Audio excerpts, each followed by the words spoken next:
קבעת חוקים חדשים לבחירות מוניציפליות. אתה באת ואומר, רבותיי, לכו, אני הולך לעשות 1, 2, 3, כל זה אני הולך לעשות בירושלים. אבל אם אתם לא מצביעים לי, אני לא נשאר פה. תגיד לי, זה חוקים חדשים שקבעת? נראה לך שלא חבל על הפתק שאנשים מצביעים עבורך אם אתה עוזר אחר כך? התשובה שלי מאוד מאוד פשוטה. אמרתי אני אשאר לגור בירושלים, אבל לגבי המקום הציבורי שממנו אני אוכל להשפיע הכי הרבה והכי הרבה לעזור לירושלים, שם אני אהיה. אני כשר ירושלים,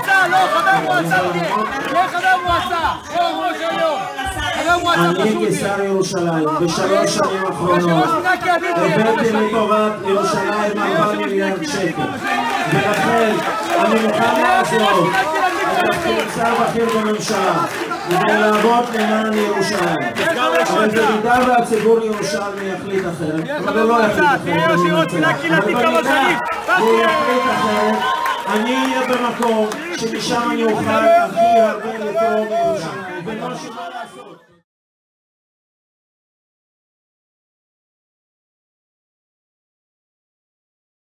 כשאני בא להשוות את ירושלים למרכז, ירושלים, כשהיא נראית הכי כותבית, היא הכי מאוחדת בעולם. כשיש בעיה הכי קטנה, לא משנה אם זה חרדים, זה חילונים, כולם דואגים אחד לשני.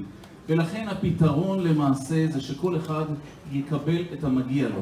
אם זה חרדי, יקבל את המגיע לו.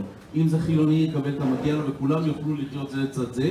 וכדי להגיע לכך, אתה צריך ראש עיר שמומחה בהידברות, לדבר. אני הייתי מחזיק תיק הבניינים הקהילתיים בשנים האחרונות, ועשיתי הרבה הידברויות בתוך השכונות, במיוחד בשכונות המעורבות, כדי להגיע להסכמות שלפעמים הן נראות בלתי אפשריות. ובסוף אתה מגיע למצב כזה שבסוף כולם גרים אחד ליד השני ואחד מבין את השני.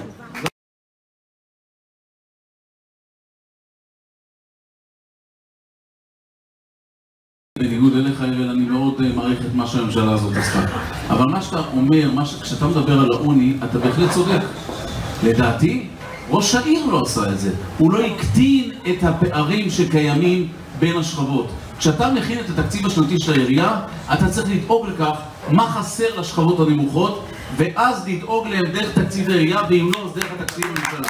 זה מה שלא שיהיה בירושלים. אל תאשים את הממשלה. הממשלה, כמו שאלקין אמר, העבירה 800 מיליון שקל, 850 מיליון שקל מענק. השאלה היא מה ראש העיר עשה עם זה. האם הוא הלך וסגר פערים בין השכונות, או האם הלך והוציא את זה על נושאים אחרים. ולכן זה הכל עניין של סדרי עדיפויות, ואני בהחלט מסכים שסדרי עדיפויות זה לדאוג לחלשים בירושלים ולהוציא את ירושלים מהעוני.